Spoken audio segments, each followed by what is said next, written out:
அனைவருக்கும்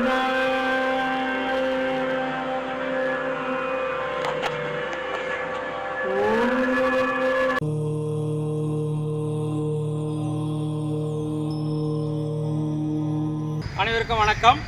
நம்ம இந்த பதிவில் கட்டுமுறையில் பல வகையான கட்டுமுறை உண்டு, தாக்கும் முறையில் நிறைய உண்டு. அதில் காலுடைய அசைவு மட்டும் வைத்து எப்படியெல்லாம் கட்டலாம் அப்படின்னு சொல்லக்கூடிய ஒரு பயிற்சி திட்டம். மொத்தம் 6 விதமான கட்டு வகையில் இருக்குது. அதை விளக்கமாக இந்த காணொலியில் பார்க்கலாம். இந்த பெருமை, இந்த கலையுடைய பொக்கிஷம் அனைத்துமே என்னுடைய ஆசானாகிய என்னுடைய இறை வேல்முருகனார் அவரையே சாரும். ஐயாவுக்கு வணக்கம். வேல்முருகனாருடைய புகழ் வந்துங்க. நிற்கிறோம். இது ஒண்டி நிலை, சரிங்களா? அதாவது புதியதாக பார்க்குறவங்களுக்கு இது ஒண்டி நிலை, பயிற்சியில் இருக்கக்கூடியவங்களுக்கு எளிமையாக புரியும். வாரல் மட்டுங்க, இது வாரல், வலது பக்கம் இடது பக்கம், நேரம் நின்னா வாரல். இப்போ கட்டில் நிறையா இருக்குது. நம்ம அந்த கண்ணில் பார்க்கலாம்.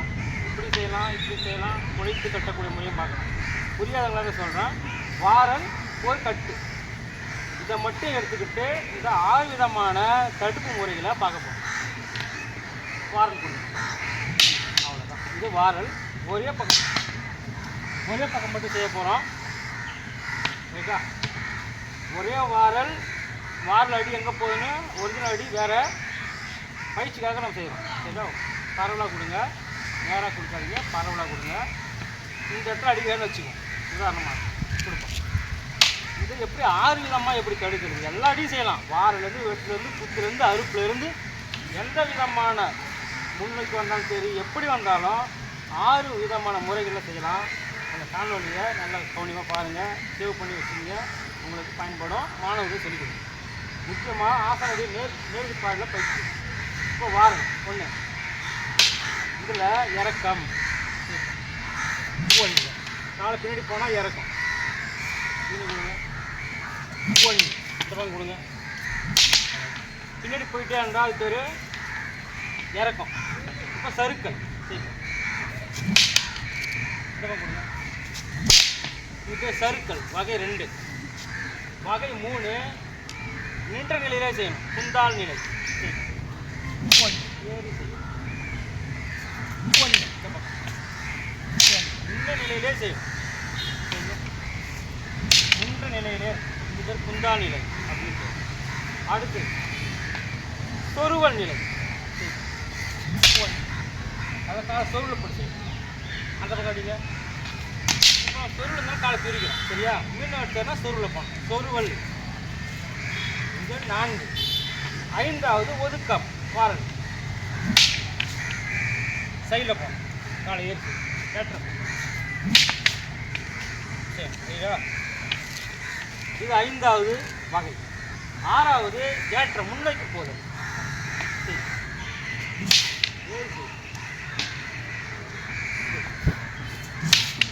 முன்னோக்கி போதல். இதுக்கு சறுக்கலையும் ஏற்றம் செய்யலாம்.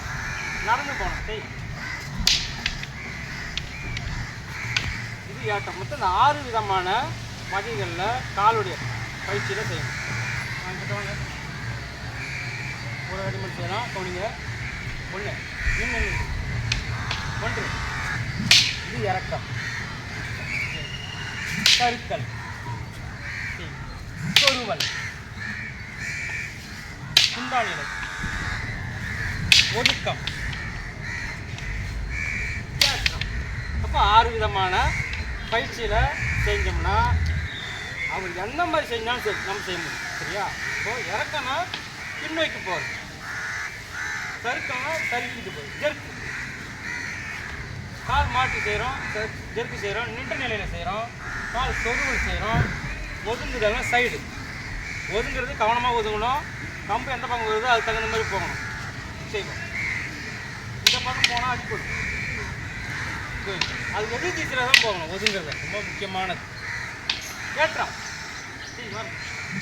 முன்னைக்கு இப்படி போனால் காலை ஏற்றலாம். அதெல்லாம் பயிற்சி செய்யும். இந்த மாதிரி ஒரு 6 விதமான பயிற்சி இருக்குது. இந்த பயிற்சியை திரும்ப பயிற்சி செய்யுங்க. மாணவர்களோட பயிற்சி செய்யுங்க. பல விதமான நபர்களோட பயிற்சி செய்யுங்க. கலையை செதுக்கி உயிர் கொடுங்க. நன்றி, வணக்கம்.